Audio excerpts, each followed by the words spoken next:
Fellow Rwandans, wherever you might be, whether in the country or outside the country, and lovers and followers of this show, warm greetings. My name is Dr. Christopher Kayumba, and today we shall be discussing whether or not there is media freedom in Rwanda. The reason we are going to be discussing that topic is, as you know, because today is World Freedom Day. So we want to map and discuss whether there is media freedom in Rwanda, what they call press freedom. Before I discuss this topic, allow me again to request you to subscribe to this show so that whenever we present it, it can get to you without you searching for it. Secondly, we really respect your comments. We request you that you continue to give comments on this show on how we can improve the delivery of different topics that we always discuss. But you can also like or dislike what we discuss, because also this allows us to understand your thinking, what you think about what we discuss. Now, is there media freedom or press freedom in Rwanda? Understanding media freedom is not very difficult, but before I present my own views on whether or not there is media freedom in Rwanda, let me inform you that Reporters Without Borders released the report, the 2021 report on press freedom around the world, and it puts Rwanda at 156 out of 180 countries where the survey was conducted. That is not a good position.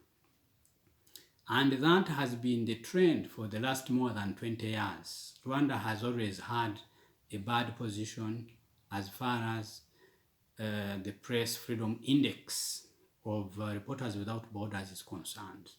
That is also the same with most international media indices and human rights indexes. For example, like one put out by Freedom House. Freedom House also rates Rwanda very low.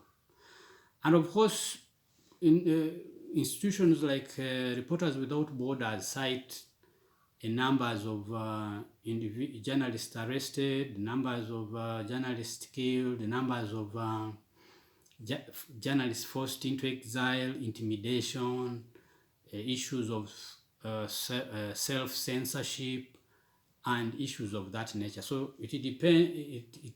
Although it looks at opinions, it also looks at substantive issues that have befallen journalists and media outlets. But also, Rwandese organizations have also engaged in looking at media freedom and measuring it. For example, Rwanda Governance Board, RGB, has Rwanda Media Barometer.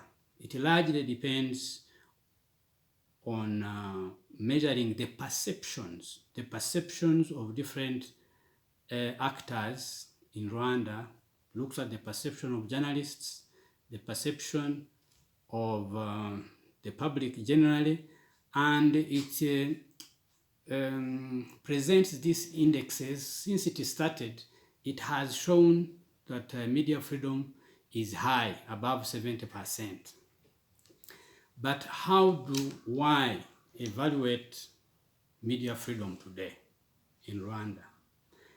I evaluate media freedom on the basis of what I discuss with the journalists, what I discuss with media owners, what I review and see how journalists do their work and what happens to them. I discuss media freedom today also on the basis of how media broadly operates, how many voices are in the media.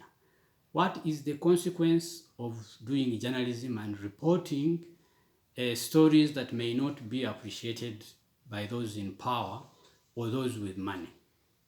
Before I present what I believe can help us understand media freedom in Rwanda, let me also say that in order to understand media freedom anywhere in the world, you have to first review and understand the ideas on which media outlets are built in the country. The relationship between media outlets, journalists, and the government. What are the ideas or their ideological foundations that inform media in the country? You can, for example, have an ideological foundation where the founding idea is that media exists to serve the purposes and ends of government, and therefore serving the purposes and ends of leaders. But you can also have a media outlet, a context where media is working, whereby the founding idea is that media serves the purposes and ends of society. It advances the views of the public without exception. That it advances the voices of all actors in society, whether political actors, social actors, or economic actors, without exception. But you can also have a founding idea on which media is built, whereby media is built on the idea of sectarianism, dividing society, and therefore promoting interests of a few from different groups. From what I have observed in Rwanda, from my reading of the interaction between the leadership, society, and the media and journalists, broadly, I would say that since the end of the genocide against Tutsi, in which sections of the media, again supported by the genocidal government, promoted the genocide agenda, we have a founding idea of the media, where media does not only have to be cautious about what it reports, but it must only or mainly present the ideas and ideals and the voices of government and those in government. If you read, therefore, if you look at the media currently in Rwanda, therefore, you will see that although we have many radio stations, many television stations, many online media outlets, they all report a single voice. They present a single voice, a single story, the story of government. We don't have diversity of views in all these different media outlets, and that is problematic. But for us to understand whether there is media freedom in Rwanda or not, it is not enough to analyze the ideological foundation or the ideas on which media is built. It is also important to look at 4 environments under which media freedom, press freedom can be understood. These 4 environments that I will use to analyze whether we have or we don't have media freedom in Rwanda is the political environment, the economic environment, the social environment, and the legal environment. Let me start with the political environment. If you look at the political environment, one can say objectively that the political environment is very limiting, does not advance media or press freedom. Why? Of course, some say it is because we have a political system based on consensual representation and consensual understanding between political actors and political parties, where differences are discussed under the Forum for Political Parties, and that therefore does not allow journalists to engage different political actors in an open manner. But I would also say that when you look at how media outlets operate and journalists report stories, you will note that there has been reports of journalists who have been arrested and imprisoned because of the stories they reported. Today, as we celebrate Press Freedom Day, you know that we have 3 journalists who used to report for Iwatu TV who are in prison. They were arrested in 2018 for stories they covered about attack on Nyabimata by FLN, but up to today they have never been produced in court to substantively review and decide their case. Every time they appear in court, prosecution is either changing the charge sheet or engaging in procedural matters. These journalists have been therefore in prison for this long without due process, and this of course has something to do with the political environment. These journalists are Shedrack, Niyonsenga, Damascene, Mutuyimana, and Jean-Baptiste Nshimiyimana. And of course, these are not the only ones. There have been other journalists that have been arrested and imprisoned, such as Hassan Ichuma, and there have also been attempts, for example, to close down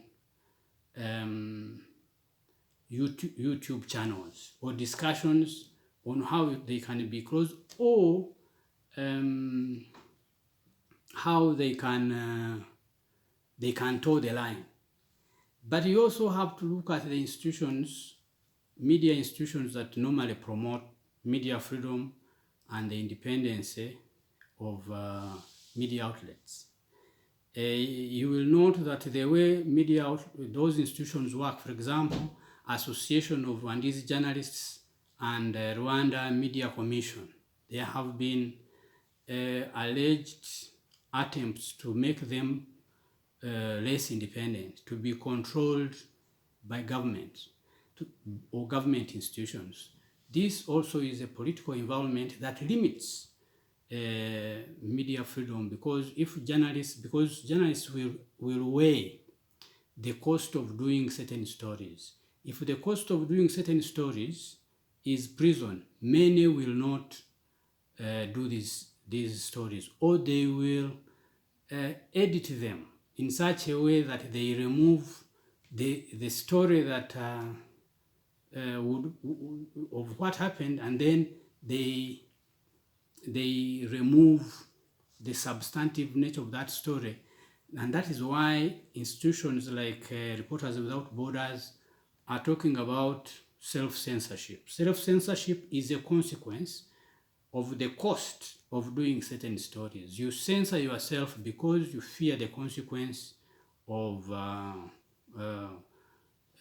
publishing or airing this story. And the consequence, as I noted, can be intimidation, can be imprisonment, can be arrest, it can be impoverishment. So the political environment is not conducive for media freedom.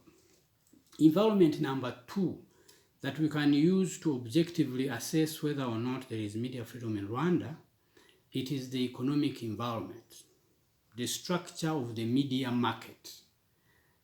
Are media outlets allowed to access the market without interference from government?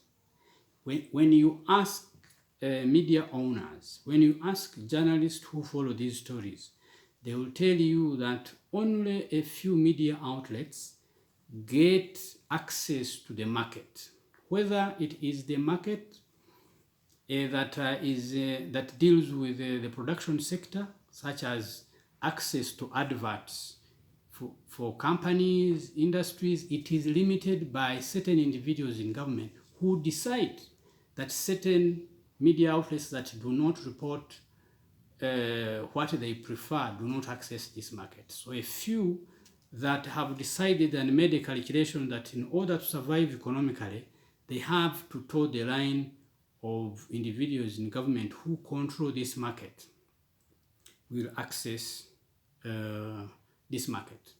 But that is not the only economic hindrance. Of course, some focus on how small our economy is, but the second factor that has economically made media freedom less accessible by all media outlets is the money that comes from Rwanda's development partners. As you know, economic aid has played an important role in the recovery of Rwanda, in the economic advancement of Rwanda, but aid that comes into the media does not go through directly to media outlets or media associations or media organizations. Most of it goes through institutions of government such as Rwanda Governance Board. And of course, our information is such that even when one of the reasons Rwanda Media Commission had problems between 2013 when it was formed and 2015 was when this organization, this self-regulatory body, wanted to be free to access aid money, and Rwanda Governance Board did not think that was a good idea. It led to a conflict that eventually led to the executive secretary, or the chairman of RMC, going into exile. Of course, there were other factors, but that was one of the factors. So how aid money is used in the media industry does not advance the strength of media institutions that would have helped these institutions to advance media freedom.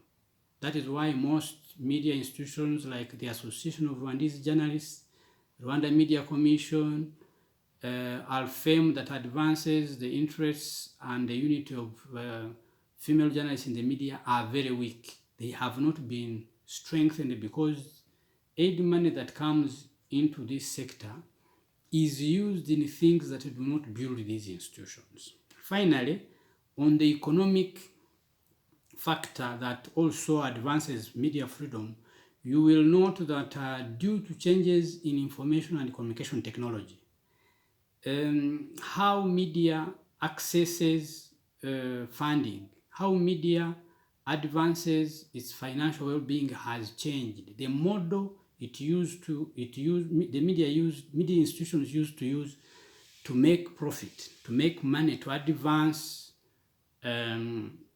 media freedom and access to their outlets has changed, and this is due to how citizens access news and information. The way citizens access news and information has changed such that they can access this through social media, through the internet, and at the same time they can also advertise whatever they do. Even the same with businesses. The ability for businesses to advertise what they do is easier today, doing it for themselves, than it was, say, a decade ago. So lack of adjusting to changes in technology has also affected media freedom in the sense that it has disempowered the ability of media outlets to pay their journalists. The reason why the economic environment is important, it is mainly because it allows media outlets to make profit and strengthen the capacity to pay good salaries, to hire and retain good journalists, to hire and retain good analysts, to hire and retain good independent journalists, and that capacity is very low in Rwanda. That is why you will find that in most media outlets in Rwanda, there is limited stories on investigative journalism and interpretive journalism, because that requires high capacity. My point is not that we do not have in Rwanda journalists who are able to do investigative journalism and interpretive reporting, but the ability to hire them and retain them by most media outlets is very low, including even media outlets funded by government. That is a big problem because if journalists cannot be able to pay their bills, if they cannot be able to see their future in the media, because of limited salaries they get, then having media freedom will be low, because it is difficult for journalists who are hungry to do independent journalism, because the economic environment will affect them. Even the ability to be corrupted is very high, because most journalists are poor. I should also remind that when we talk to most journalists, especially in the media, in the independent media not owned by government, some journalists will tell you many do not either get a salary, but even those who get a salary, it is either delayed or it is so low to make them meet the demands of the market, because us all Rwandans go to the same market. So if journalists are not paid well or are not paid at all, it will be difficult for them to advance media freedom, because media freedom is not something that you are given. It's something that you exercise and maybe it is taken away. So if you are hungry, it is difficult to advance the cause of media freedom. The third environment that determines media freedom is the social environment. How do journalists relate with each other? Is there professional socialization? How is the ability of their institutions to advance the cause of media freedom? Do media outlets work with media organizations to advance the cause of media freedom? Do these institutions that advance the interests of journalists defend journalists who get in trouble?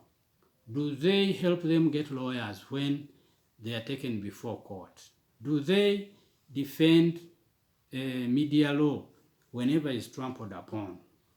If you look at professional socialization, the social environment, I would say it is not very conducive for media freedom, because first, media organizations that are supposed to advance media freedom and ensure professional socialization are weak, as I mentioned. If you look at the Association of Rwandese Journalists, and if you look at the Rwanda Media Commission, if you look at ALFEM, they are weak. But also, these organizations rarely defend journalists who get in trouble. And that is a problem, because if journalists do not have institutions that defend them, then less of them will be willing to do independent journalism, because they fear the cost of doing independent journalism, because they don't believe institutions will defend them. But there is also that limited professional socialization whereby journalists do not, by and large, support each other whenever one has problems, whenever one is arrested, whenever one is intimidated. That also limits the ability of journalists to do independent journalism, to do investigative journalism, because there is no professional or limited professional socialization. Finally, to understand whether or not there is media freedom in Rwanda, the final environment is the legal and policy environment. If you look at the legal and professional environment, and this is where the good news is, you will note that there has been a great improvement. First, because our 2003 Constitution, Article 38, allows and defends media freedom. If you look at the media law of 2013, it is also a law that supports media, but also there is access to information law of 2013, which is also a good law that advances the right of journalists to access news and information. However, with the law, even when we have good laws, journalists are still arrested for doing their job. Journalists are still imprisoned for doing their job, and many spend a lot of time in prisons without being produced before courts of law. That also limits media freedom. It limits press freedom. So in order to advance media freedom, therefore, which in my view is very low, it is very important for those three environments to be improved, to improve the political environment such that journalists report news and information, do independent journalism without the fear of prison, without the fear of intimidation, without the fear of spending a long time in prison. It is also important to open up the economic environment to ensure that access to the market is not limited to the few, to ensure that not just a few media outlets that promote the single voice of government access aid money, but making sure that the market is opened, because when you have multiplicity of voices in the social structure, when more voices are allowed to flourish in any economy, then you will have great understanding. Then you will have the promotion of democratic culture. For that, therefore, I thank you very much.